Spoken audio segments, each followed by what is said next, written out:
Market analyse तो हम भी करते हैं, बट इंट्राडे हंटर सर इतना एक्यूरेट कैसे हैं? उन्होंने लास्ट मंथ एक वीक में 4 दिन और एक महीने में 16 दिन प्रॉफिट किए हैं, जो कि ऑलमोस्ट 27 लाख होता है। माइट बी मार्केट ट्रेंडी था, बट ऐसा नहीं है। जब मैंने उनके ट्रेडिंग स्टाइल को थोड़ा स्टडी किया तो मुझे उसमें 3 कॉमन पैटर्न देखने को मिला, और तीसरा वाला सबसे इम्पोर्टेंट है। जब तक ये नहीं होता तब तक वो ट्रेड में एंट्री नहीं बनाते। वो लास्ट डे के चार्ट को देखकर प्लान करते हैं कि उन्हें नेक्स्ट डे क्या करना है। वो ये किस बेसिस पे प्लान करते हैं वो जान लेते हैं। अगर लास्ट डे बायर्स अपने पोजीशन को ज्यादा होल्ड करके गए हैं तो वो नेक्स्ट डे इन बायर्स को टारगेट करते हुए सेलिंग का प्लान करते हैं, और अगर सेलर्स अपने पोजीशन को ज्यादा होल्ड करके गए हैं तो वो नेक्स्ट डे इन सेलर्स को टारगेट करते हुए बाइंग का प्लान करते हैं। चलिए इसे मैं आपको थोड़ा डिटेल में एग्जाम्पल के साथ समझाता हूँ। देखो, 3 तरह का मार्केट स्ट्रक्चर होता है। पहला ट्रेंडी मार्केट, दूसरा साइडवेज मार्केट और तीसरा रैंडम मार्केट। चलिए एक एक करके तीनों को समझ लेते हैं कि अगर ट्रेंडी मार्केट होने से नेक्स्ट डे हमें बाई करना है या फिर सेल, साइडवेज मार्केट होने से नेक्स्ट डे बाई करना है या फिर सेल, और रैंडम हो तो नेक्स्ट डे हम बाइंग करेंगे या फिर सेलिंग। चलिए सबसे पहले ट्रेंडी मार्केट से शुरू करते हैं। देखिए इस चार्ट में प्राइस यहाँ पे ओपन हुआ और सीधा ऊपर जाते हुए कुछ यहाँ पे क्लोज हुआ। अगर प्राइस सीधा ऊपर या फिर सीधा नीचे आता है तो उसे हम ट्रेंडी मार्केट कहते हैं। एज यू नो डेट, यहाँ पे हमें बायर्स और सेलर्स का साइकोलॉजी समझना पड़ता है कि कौन कहाँ पे बाई किया है और किसका स्टॉप लॉस कहाँ पे होगा। जैसा कि आप देख सकते हैं यहाँ से प्राइस सीधा ऊपर गया है, यानी कि कोई ना कोई यहाँ पे तो बाई किया होगा, तभी तो यहाँ से प्राइस ऊपर गया है। और जिन्होंने भी यहाँ पे बाई किया होगा वो तो अभी एक अच्छे प्रॉफिट में बैठे होंगे, क्योंकि मार्केट ऑलरेडी इतना ऊपर आ चुका है तो ऑब्वियसली वो एक अच्छा प्रॉफिट देख रहे होंगे। और ये बात आपको हमेशा याद रखना है कि जो अच्छे प्रॉफिट में बैठे हैं उन्हें हम नेक्स्ट डे टारगेट करने का प्लान नहीं करेंगे। तो जब भी मार्केट ट्रेंडी हो तो उसके बाद दिन हमें उसी डायरेक्शन में ट्रेड अपॉर्चुनिटी फाइंड करना है। पर यहाँ पे ट्विस्ट ये है कि हमें मार्केट खुलते ही बाई नहीं कर लेना है। पहले हमें मार्केट को ट्रेडर्स का सेंटीमेंट चेंज करने देना है, क्योंकि कल भी मार्केट खुलते ही ऊपर जाना शुरू कर देगा तो यहाँ पे सभी ट्रेडर्स बाइंग करेंगे, और अगर सभी रिटेलर्स बाइंग करते हैं तो मार्केट यहाँ से ऊपर नहीं जा पाएगा। इसलिए ट्रेंडी मार्केट में हमें सेंटीमेंट चेंज होने का इंतजार करना है और फिर अपना सेटअप बनने पे कॉल बाय करना है, और सेम हम डाउन ट्रेंड के टाइम भी करेंगे। दूसरा स्ट्रक्चर है साइडवेज स्ट्रक्चर। साइडवेज मार्केट में बायर्स और सेलर्स का साइकोलॉजी समझना काफी डिफिकल्ट होता है, क्योंकि यहाँ पे बायर्स और सेलर्स दोनों ही अपना पोजीशन बनाते हैं, और यहाँ पे ये पता करना काफी डिफिकल्ट हो जाता है कि किसका पोजीशन ज्यादा अवेलेबल है।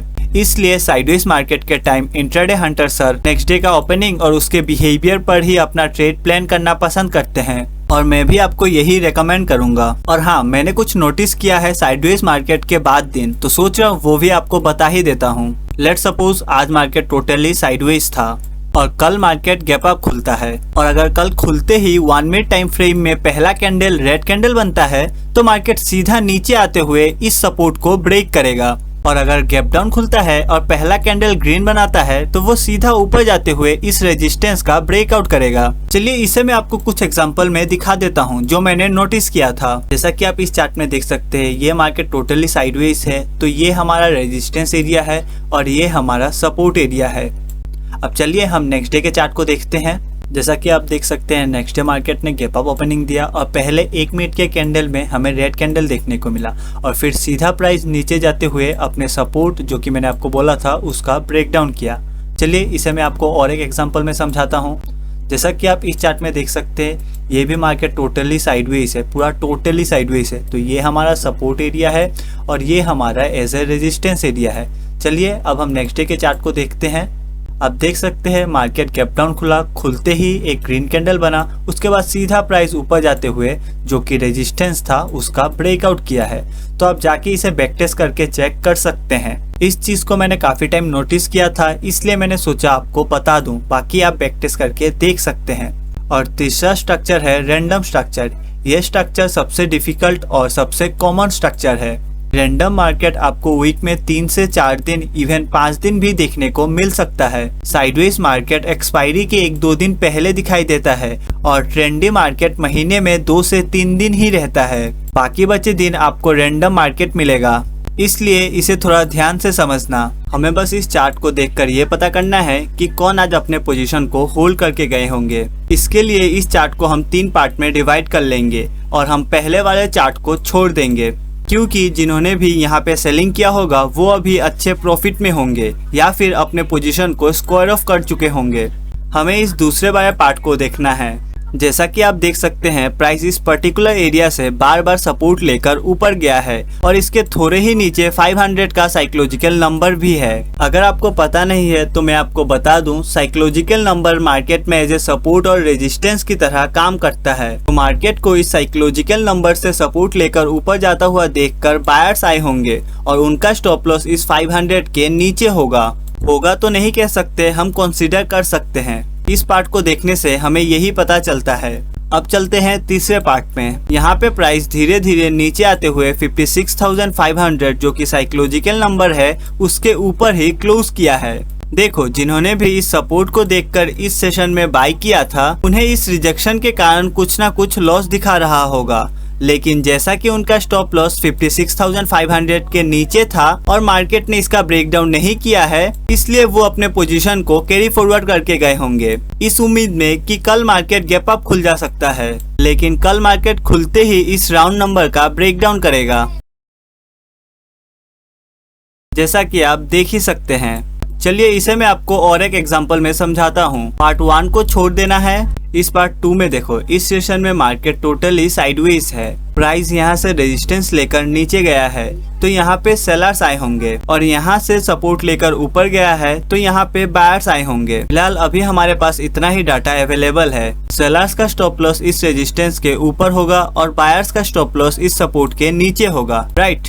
अब देखो, पार्ट 3 में प्राइस नीचे जाते हुए इस सपोर्ट का ब्रेकडाउन किया है, यानी कि जिन्होंने भी यहाँ पे बाई किया होगा उनका स्टॉप लॉस हिट हो गया होगा और क्लोजिंग के पहले 56,500 जो कि साइकोलॉजिकल नंबर है उसका भी ब्रेकडाउन कर दिया और यहीं पे काफी टाइम स्पेंड किया। तो इस ब्रेकडाउन को देखकर यहाँ पे सेलर्स आए होंगे, लेकिन जैसा कि ब्रेकडाउन के बाद मार्केट ने फर्दर डाउनसाइड मूव नहीं किया है तो वो अपने पोजीशन को होल्ड करके गए होंगे। अब जैसा कि इन सब रिटेलर्स का स्टॉप लॉस अपसाइड अवेलेबल है तो कल मार्केट खुलते ही ऊपर निकल जाएगा। जैसा कि आप देख सकते हैं, प्राइस पहले ऊपर जाकर इन सब सेलर्स को निकाला और फिर अपने ट्रेंड को कंटिन्यू किया। देखिए, इसे आप एक दिन में नहीं सीख सकते हैं, आपको थोड़ा टाइम देना पड़ेगा। बाकी चार्ट एनालाइज के ऊपर आपको एक डेडिकेटेड वीडियो चाहिए तो आप कमेंट में बता सकते हैं। चलिए अब हम इंट्राडे हंटर सर का एंट्री मेथड को जान लेते हैं, क्योंकि सिर्फ डायरेक्शन आइडेंटिफाई करना इनफ नहीं होता। एक गलत एंट्री सही डायरेक्शन होते हुए भी आपको लॉस करवा सकता है, इसलिए एक सही एंट्री मेथड को जानना बहुत जरूरी होता है। चलिए उसे तो हम जान लेते हैं। वैसे तो इंट्राडे हंटर सर बहुत सारे एंट्री मेथड को यूज करते हैं, लेकिन मैं उसमें से सबसे कॉमन यूज किए जाने वाले स्ट्रेटेजी को एक्सप्लेन करता हूँ। लेट्स सपोज ये हमारा लास्ट डे का चार्ट है, ये हमारा लास्ट डे का हाई है, ये हमारा लास्ट डे का 55,500 का सपोर्ट है, राउंड नंबर ऐसे कह सकते हो, राउंड नंबर का सपोर्ट है और यहाँ पे मार्केट ने क्लोज किया है। तो अब आपका प्लान है, जिसने भी इस 500 के सपोर्ट को देखकर बाय किया होगा उसका स्टॉप लॉस इस 500 के नीचे होगा और आज मार्केट खुलते ही इनका स्टॉप लॉस खाने नीचे जाएगा, यानी कि 500 का ब्रेकडाउन करेगा। तो अब हमारे पास यहाँ पे 3 सिनारियो होगा, या तो मार्केट कल गैप अप खुलेगा, या फिर फ्लैट, या फिर गैप डाउन खुलेगा। चलिए एक एक करके तीनों सिनारियो को समझते हैं कि हमें ट्रेड में एंट्री कैसे करना है।